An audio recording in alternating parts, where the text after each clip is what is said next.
It is an exhausting reality of modern life, working 40, 50, or 60 hours a week and still feeling that persistent fear of slipping backward. That exhaustion is largely driven by an invisible drain. As more currency enters the system, inflation steadily erodes the purchasing power of every dollar you earn, forcing you to run faster just to stay in the exact same place.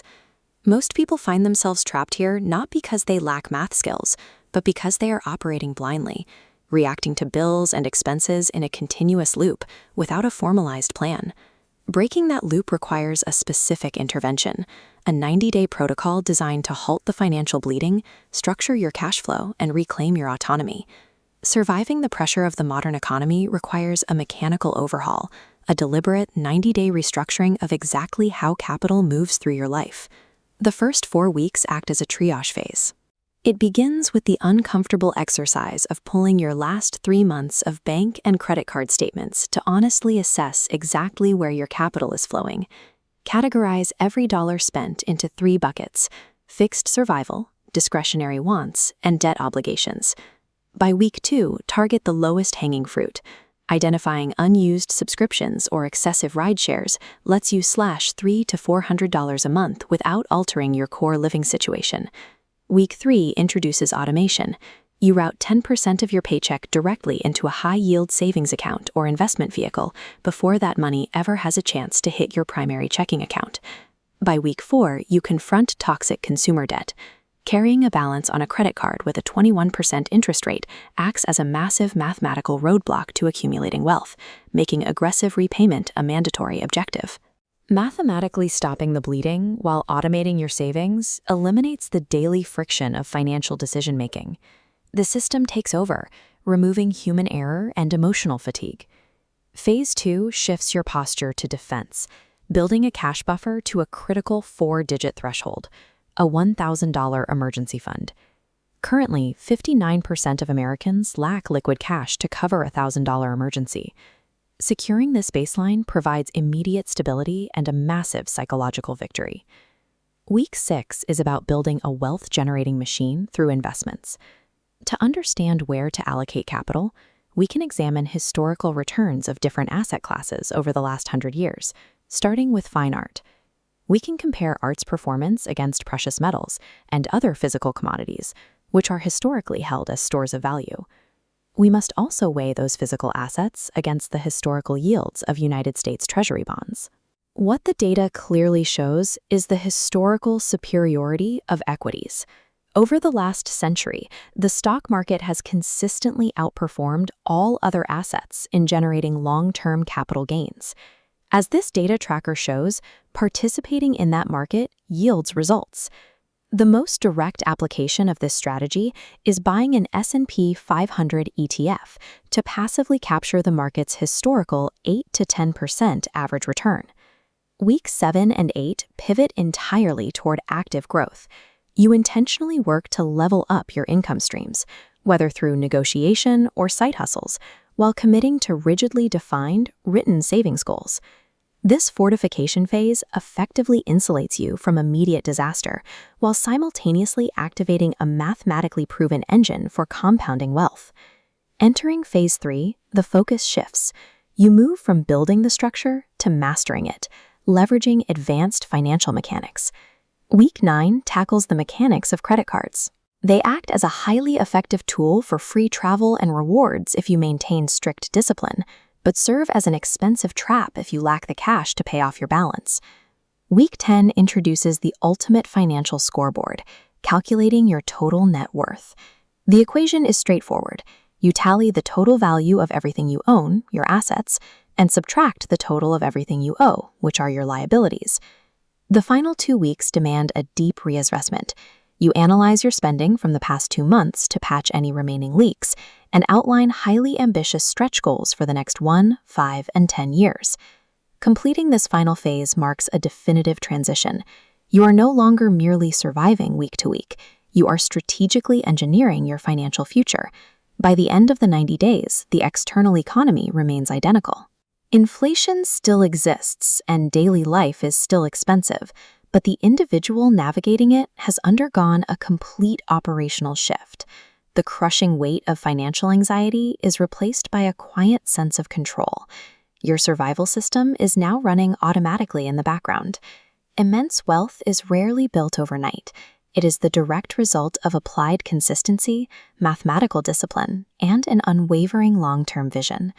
This 90-day reset provides the exact mechanism to stop operating as a passive participant in modern financial anxiety and instead become the active architect of your own autonomy.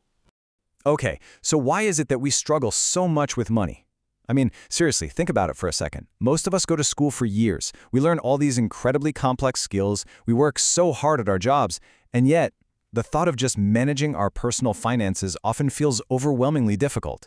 It brings up this deep-seated anxiety, almost like a dark cloud just sort of hovering over our paychecks. Why does something so universal feel so hopelessly complicated for so many of us? Well, here's the wildly liberating truth right out of the gate. It is absolutely not because you're bad at math. The real issue, most people simply do not have a plan. And look, figuring out a strategy can be genuinely scary because there is just so much conflicting information out there. It's paralyzing. But without a structured system, of course you're going to feel anxious. You're basically trying to navigate a maze in the pitch dark. But you know what? That completely changes today. Welcome to This Explainer. Over the next few minutes, we're going to walk through a comprehensive 90-day financial reset. And I want you to step into a brand new role today. As of right now, you are officially the newly appointed CEO of your own financial life. And as your chief advisor, I'm going to hand you a step-by-step 12-week blueprint to build a system that actually works for you, rather than against you. So here is our 12-week roadmap broken down into 4 clear phases. First, phase 1, stop the bleeding. Then phase 2, build the machine. After that, phase 3, grow the empire. And finally, phase 4, the long game. Let's get right into it.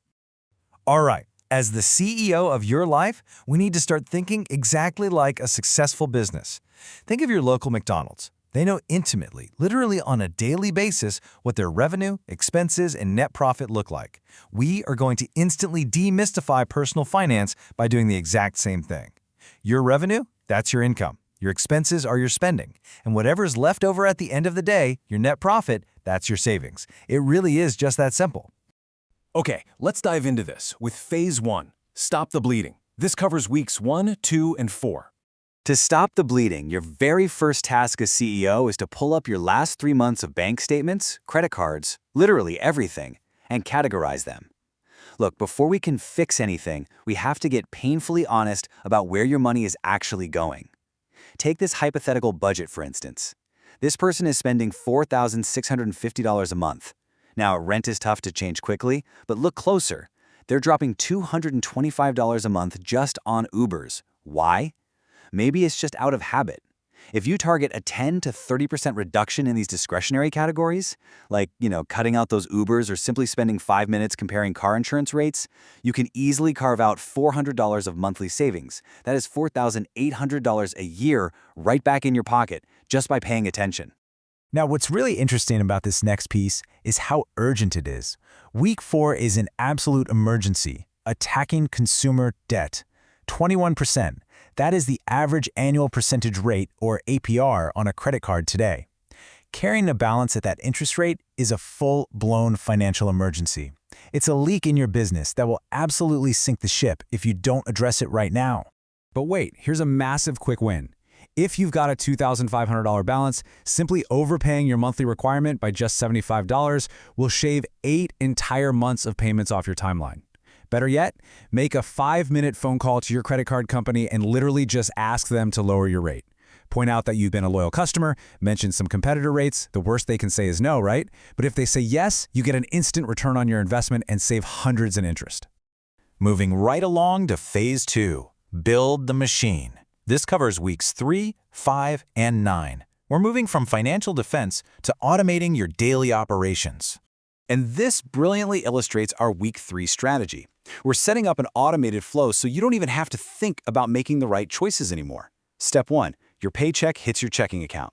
Step 2, before you even glance at the balance, an automatic transfer immediately moves at least 10% into a savings or investing account.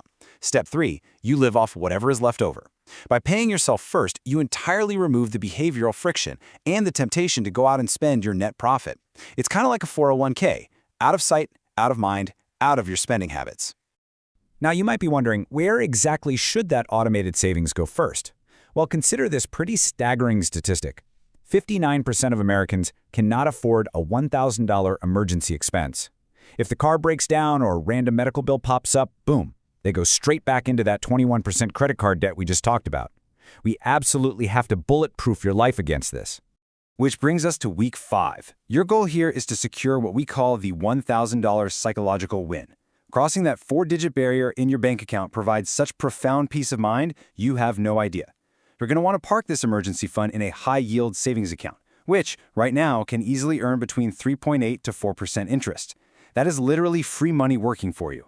Once you hit that $1,000 mark, your next goal is scaling that up to a full 3 to 6 month living buffer. Wrapping up phase 2 in week 9, we have to talk about credit cards. Look, they are a double-edged sword. If you lack discipline, stay far away. But if you have self-control and treat your credit card exactly like a debit card, meaning you pay it in full every single month, it becomes a super powerful tool. Why? Because 35% of your entire credit score is simply your payment history. Using a card responsibly builds excellent credit, which will eventually save you tens of thousands of dollars on future mortgages and business loans.